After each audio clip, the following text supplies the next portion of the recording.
Minion in! Today we're going to be taking a closer look at unions in Bless Unleashed. If this is helpful, like and subscribe, maybe leave a comment. Also check out some of my other content, like my tips and tricks for pros and beginners guide, by clicking this card up here. Alright, let's get into it.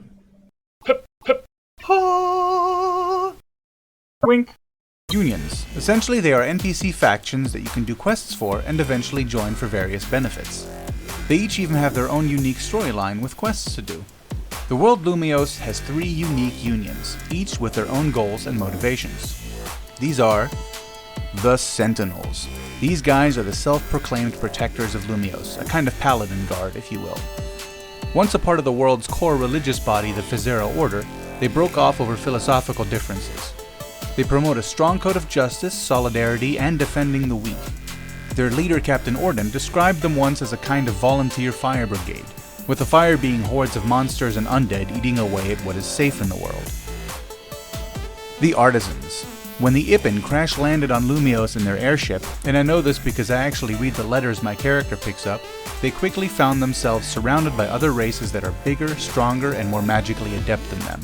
What they do have going for them more than any of the indigenous races is a head for economics. They quickly established themselves as the driving force behind all things financial, as what we today call the Golden Key Traders Association, also opening the way for the crafters and traders of the world to grow and thrive into the artisan society of today. Their primary focus is on the gathering of materials and manufacture of trade goods. Which brings us to the Court of the Ravens. These guys are kind of like the Brotherhood of Assassins of Lumios, maybe a little more on the Robin Hood side. Like the Sentinels, their primary focus is on defending the weak, but they take a more shadowy approach to it.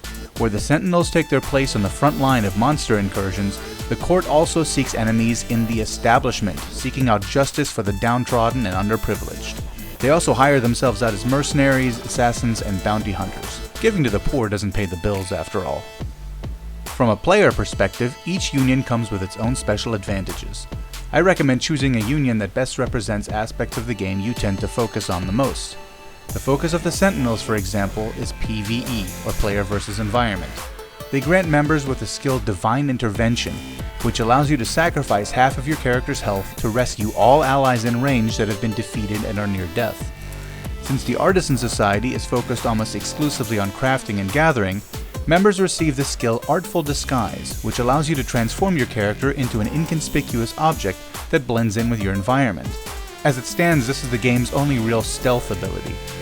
The Court of Ravens deals so much in fighting and killing other humanoids that their members are granted the skill Heedless Assault, which makes you completely impervious to PvP or player versus player attacks and damage for a short time.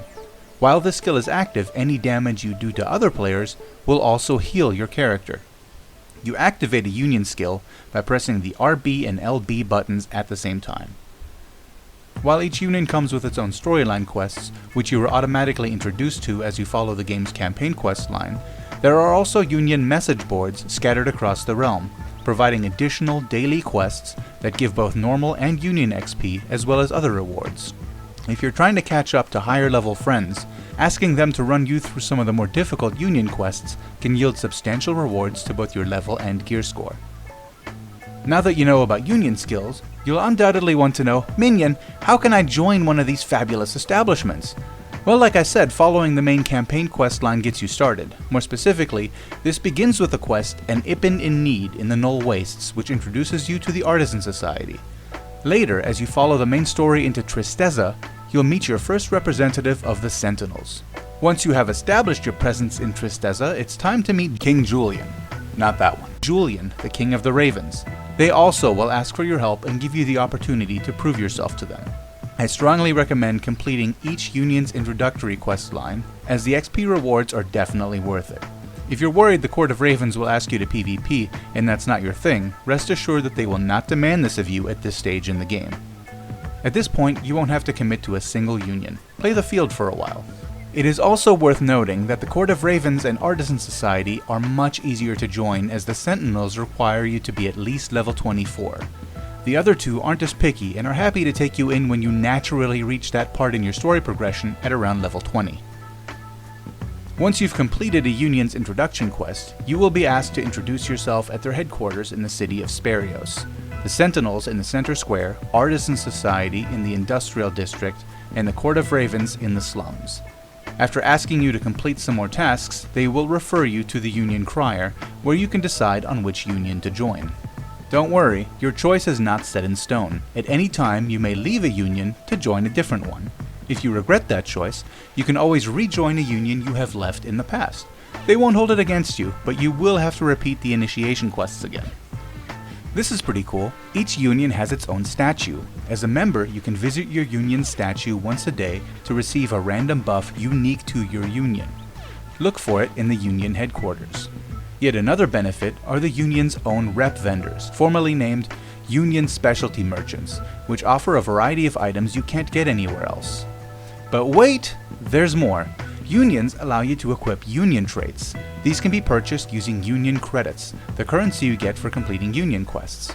Each character can equip 3 union traits, and no, they don't all have to be from the same union. Here's the catch though. Union traits are temporary and will have to be purchased again once they expire if you want to continue making use of them. In addition, unequipping a trait will cause it to expire instantly, so choose carefully. More than meets the eye, I know. For a quick reference, you can get an overview of Bless Unleashed's unions in your in-game menu simply by selecting the Unions panel. Let me know if this was helpful to you. Like and subscribe to be notified when I make more guides and other content. See you in-game. Minion out.